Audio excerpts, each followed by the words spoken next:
Hello student, कैसे हो आप लोग। आई होप आप लोग अच्छे होंगे और अपनी पढ़ाई को बहुत अच्छे तरीके से कर रहे होंगे।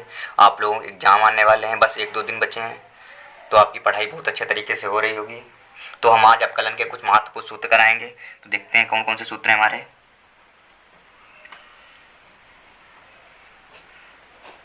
पहला देखेंगे, पहला कौन सा सूत्र है। अगर बात करें एक्स की पावर एन, इसकी अवकलन की बात करें d upon d x, x की पावर एन की अवकलन की बात करें, तो अगर एक्स की कोई भी घात दी है तो घात है वो आगे आ जाती है और घात से एक कम हो जाता है। जैसे एक्स की पावर एन है, एक घात आगे आएगी और घात से एक कम हो जाएगा। ये हमारा होता है एक्स की पावर एन का अवकलन। अगर इसमें दूसरे फार्मूले की बात करें कि साइन एक्स का अवकलन, साइन एक्स के अवकलन की बात करें तो इसका होता है कॉस एक्स। अगर कॉस एक्स का अवकलन देखें तो क्या होता है, कॉस एक्स का अवकलन होता है माइनस साइन एक्स।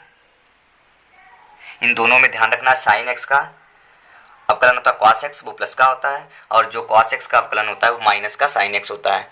अब देखो चौथा फार्मूला। अब चौथा फार्मूला अगर बात करें हम टेन एक्स की,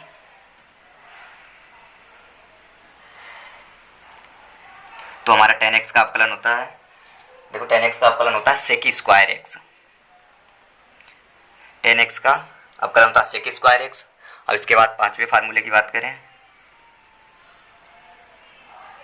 सेक एक्स के अवकलन की, तो हमारा सेक एक्स का अवकलन होता है sec x into tan x. Sec x का अवकलन क्या होता है, sec x into tan x. और उसके बाद छठे फार्मूले की बात करें कॉट एक्स की, तो कॉट एक्स का हमारा अवकलन होता है minus cosec square x, minus cosec square x. और इसके बाद अगर सातवें फार्मूले की बात करें d upon d x cosec x, cosec x का अवकलन होता है माइनस कॉसेक एक्स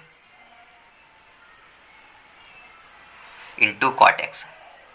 देखो एक बार फिर से देखो, एक्स की पावर एन का अवकलन क्या होता है, एक्स की पावर मतलब एक्स की घात कुछ भी दी है, 4 दी है, 5 दी है, जो घात होगी वो घात आगे आ जाती है और घात से एक कम हो जाता है। ये अवकलन एक्स की पावर एन का होता है एन एक्स की पावर एन माइनस वन, मतलब घात आगे आती है और जो घात में से एक कम हो जाता है। मान लिया अगर यहाँ पे एक्स की पावर 5 होता तो यहाँ पे हमारा 5 आगे आता है और एक्स की पावर 5 में से एक कम हो जाता है, एक्स की पावर 4 हो जाता है, 5 एक्स की पावर 4 हो जाता है। ऐसे अगर साइन एक्स के अवकलन की बात करें तो साइन एक्स का अवकलन होता है कॉस एक्स, और कॉस एक्स के अवकलन की बात करें, देखो साइन एक्स का तो प्लस होता है और कॉस एक्स का होता है माइनस साइन एक्स। इतना माइनस प्लस का ध्यान रखना है। देखो साइन एक्स का होता है प्लस कॉस एक्स और कॉस एक्स का होता है माइनस साइन एक्स। और इसके बाद अगर टेन एक्स की बात करें तो टेन एक्स का होता है sec square x, tan x का होता है सेक स्क्वायर एक्स। अगर सेक एक्स की बात करें तो होता है sec x into tan x, tan का होता है सेक स्क्वायर एक्स और सेक एक्स का होता है sec x into tan x. अब वहीं पे अगर कॉट एक्स की बात करें तो कॉट एक्स में देखो माइनस कॉसेक स्क्वायर एक्स। इनमें इतना ध्यान रखो कि जो कॉस है, कॉट है और कॉसेक है, कॉस कॉट और कॉसेक इनका अवकलन हमेशा माइनस में आता है। जैसे यहाँ पे हमने कॉट एक्स की बात की, कॉट एक्स का होता है माइनस कॉसेक स्क्वायर एक्स और कॉसेक स्क्वायर एक्स का अवकलन, कॉसेक एक्स का अवकलन होता है minus cosec x into cot x. इतना आप लोगों को समझ में आ गया होगा। अब इसके आगे देखते हैं। देखो इसके आगे देखो, अगर बात की जाए हमारे 8वें फार्मूले की डी अपॉन डी एक्स, अगर ई की पावर एक्स का अवकलन पूछा है तो ई की पावर एक्स का अवकलन होता है ई की पावर एक्स। इसमें कुछ नहीं, उसका सेम रहता है, ई की पावर एक्स का ई की पावर एक्स ही अवकलन रहता है। अगला फार्मूला नवा हमारा है, अगर वन अपान एक्स की पावर एन की बात की जाए तो इसका फार्मूला होगा माइनस एन अपान एक्स की पावर एन प्लस वन। देखो 1 अपान एक्स की पावर एन का अगर फार्मूला पूछा गया तो माइनस एन अपान एक्स की पावर एन प्लस वन। और 10वां फार्मूला हमारा है, 10वां देखो अगर बात की जाए लॉग एक्स की, लॉग एक्स का अवकलन होता है 1 अपान एक्स। ई की पावर एक्स का ई की पावर एक्स होता है और 1 अपान एक्स की पावर एन का होता है माइनस एन अपान एक्स की पावर एन प्लस वन। अगर वही 10वें फार्मूले की बात की जाए लॉग एक्स की, तो इसका होता है 1/x। अब 11वां फार्मूला देखते हैं। 11वां फार्मूला हमारा, अगर साइन इनवर्स एक्स की बात की जाए, साइन इनवर्स एक्स, तो इसका होता है 1/√1 माइनस एक्स स्क्वायर। देखो हमारा साइन इनवर्स एक्स का फार्मूला होता है 1/√1 माइनस एक्स स्क्वायर। वही 12वें फार्मूले की अगर बात की जाए, कॉस इनवर्स एक्स, तो इसका हमारा होता है, देखो साइन इनवर्स एक्स और कॉस इनवर्स एक्स का फार्मूला सेम होता है, लेकिन एक चीज़ ध्यान रखना है, साइन का प्लस होता है लेकिन कॉस का माइनस होता है, -1/√1 माइनस एक्स स्क्वायर। इतना देखो दोनों में ध्यान रखना है। हमने बताया साइन इनवर्स एक्स का होता है 1/√1 माइनस एक्स स्क्वायर, और कॉस एक्स का होता है -1/√1 माइनस एक्स स्क्वायर। इसके बाद 13वां फार्मूला देखते हैं, टेन इनवर्स एक्स का होता है 1/1 प्लस एक्स स्क्वायर। इतना ध्यान रखना, tan x का होता है 1/1 प्लस एक्स स्क्वायर। इसके बाद अगला फार्मूला देखते हैं, कॉट इनवर्स एक्स का। देखो tan और कॉट का सेम होता है, लेकिन इसमें एक थोड़ा सा फर्क होता है। देखो जैसे साइन और कॉस में माइनस का फर्क होता है, इसमें भी कॉट और tan में भी माइनस का फर्क होता है। देखो साइन का होता है 1/√1 माइनस एक्स स्क्वायर, वही वैसे ही कॉस का होता है -1/√1 माइनस एक्स स्क्वायर। वही देखो tan का होता है 1/1 प्लस एक्स स्क्वायर, वही कॉट का होता है -1/1 प्लस एक्स स्क्वायर। बस इसमें माइनस प्लस का ध्यान रखना है, बाकी सेम होते हैं दोनों के फार्मूला, चाहे साइन कॉस का हो, साइन का प्लस होता है, कॉस का माइनस होता है, वैसे ही tan का प्लस में होता है और कॉट का माइनस में होता है। भाई अब आगे देखो हमारे कितने हो गए थे हमारे फार्मूला हो गए थे 14 हो गए थे। 15वां फार्मूला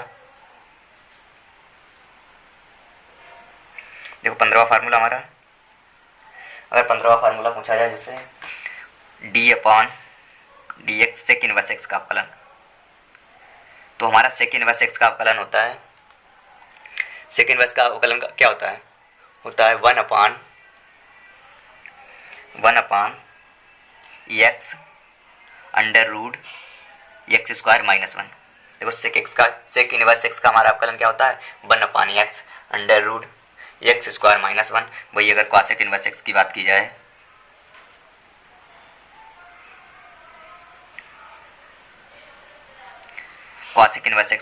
तो 1/(x स्क्वायर माइनस 1)। देखो हमने क्या होता है, साइन इनवर्स एक्स और कॉस इनवर्स एक्स, इनका अवकलन सेम होता है, केवल साइन में प्लस होता है, कॉस में माइनस होता है। वैसे ही टेन का होता है प्लस में, कॉट का होता है माइनस में। ऐसे ही सेक और कॉसेक में, सेक का प्लस में होता है, कॉसेक का माइनस में होता है, बाकी फार्मूला सेम होता है। देखो ऐसे अगर बात की जाए इसके आगे, ये इंपॉर्टेंट फैक्ट है, जरूर याद रखना। जैसे अगर कोई कांस्टेंट टर्म की बात की जाए, कोई अचर पद की बात की जाए, तो उसका अवकलन 0 होता है। मान लिया जैसे कोई k है और k हमारा अचर पद है, तो इसका अवकलन 0 होगा। यहाँ पे लिख लेंगे जहाँ k बराबर अचर पद।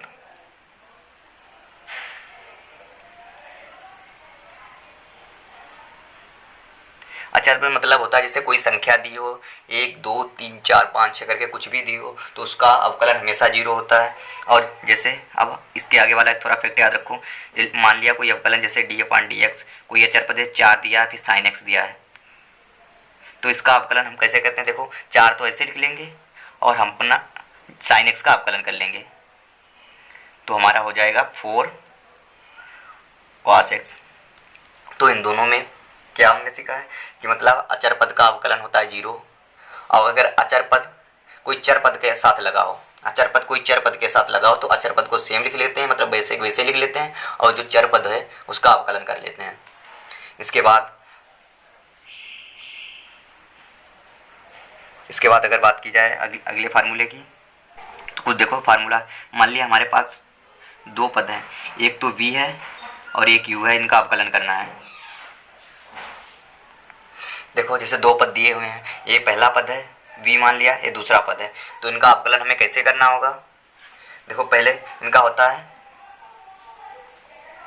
तो इनका होता है, देखो पहला पद तो हम सेम ऐसे लिख लेंगे जैसा पद होगा, और दूसरे का अवकलन करेंगे। देखो पहला पद सेम लिखते हैं, दूसरे का अवकलन करते हैं, फिर बीच में प्लस लगाते हैं, और फिर दूसरा पद वैसे लिख लेते हैं और पहले का अवकलन कर लेते हैं। क्या हमारा फार्मूला हुआ, पहला इंटू दूसरे का अवकलन प्लस दूसरा इंटू पहले का अवकलन। ये दो पद दिए हों तो फार्मूला कैसे याद रखना है, पहला इंटू दूसरे का अवकलन प्लस दूसरा इंटू पहले का अवकलन। कितना ध्यान रखना, बस इतना ध्यान रखा, अगर गुणे में हैं दो पद हैं और उनका अवकलन करना है तो पहला पद हम सेम लिख लेंगे, दूसरे का अवकलन कर देंगे, प्लस दूसरे का अवकलन, दूसरा ऐसे लिख लेंगे, पहले का अवकलन कर देंगे। क्या होता है, देखो पहला सेम लिख लेते हैं, दूसरे का अवकलन कर देते हैं, फिर बीच में प्लस लगाते हैं, फिर दूसरा सेम लिख लेते हैं और पहले का अवकलन कर लेते हैं। बस इतना ध्यान रखना है, इतना। अब इसके बाद अगर बात की जाए, जैसे मान लिया हमारा पद v/u के फॉर्म में है, मतलब अंश बटे हर के फॉर्म में है, तो इसका अवकलन हम कैसे करते हैं, तो इसका अवकलन करते हैं। देखो पहले तो इसका अवकलन कैसे करते हैं, देखो नीचे हर होता है, हर का तो स्क्वायर हो जाता है। कितना ध्यान रखना है, हर का स्क्वायर हो जाता है, और फिर हर को ऐसे लिख लेते हैं, फिर अंश का अवकलन करते हैं और बीच में माइनस लगाते हैं, फिर अंश को ऐसे लिख लेते हैं और हर का अवकलन कर देते हैं।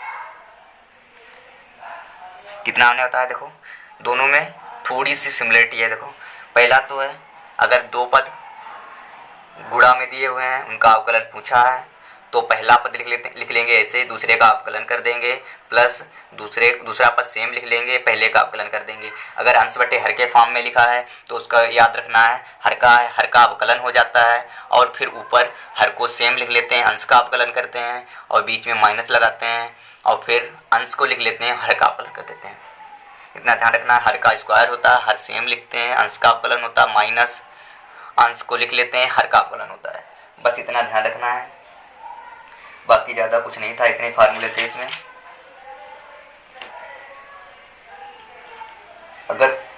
अगर हाँ कुछ थोड़ी एक चीज़ और ध्यान रखना है इसमें, जैसे अगर कोई फार्मूला दिया हुआ, जैसे अगर दो पद दिए हुए हैं, मान लिया पहला पद है हमारा x1, बीच में कोई प्लस लगाया माइनस लगाया, दूसरा पद x2 है, तो इसको हम लिख सकते हैं, देखो ऐसे लिख सकते हैं d/dx, पहले पद का अवकलन, बीच में जो चिन्ह रहेगा वही रहेगा, और फिर दूसरे पद का अवकलन। इतना ध्यान रख सकते हैं। बस इन फार्मूलों को ध्यान में रख लो, बाकी हमें नहीं लग रहा अवकलन में और फार्मूलों की आप लोगों को ज़रूरत पड़ेगी। तो देखो ये तीन फार्मूले फिर से देख लो। अगर दो पद गुणे में दिए हैं तो इनका अवकलन क्या होता है, तो पहला सेम लिखा रहता है, दूसरे का अवकलन होता है, प्लस दूसरा सेम लिखा रहता है, पहले का अवकलन होता है। उसी प्रकार अगर अंश बटे हर के फॉर्म में दिए हैं तो हर का तो अवकलन होता है, हर का स्क्वायर होता है, फिर अंश में हर सेम लिखा रहता है, अंश का अवकलन होता है, माइनस अंश सेम लिखा रहता है, हर का अवकलन होता है। वही अगर दो पद जोड़ या घटाना में दिए हैं तो दोनों पद का अलग अलग अवकलन कर देते हैं। बाकी अपने इतने फार्मूला हैं। आई होप आप लोगों को फार्मूला समझ में आए होंगे। आप इस वीडियो को सही से देखो और फार्मूला को रिवीजन करो, और बाकी जहाँ अगर आपको वीडियो अच्छी लगी हो तो अपने दोस्तों के पास शेयर करो और वीडियो को लाइक करो। बाकी जय हिंद।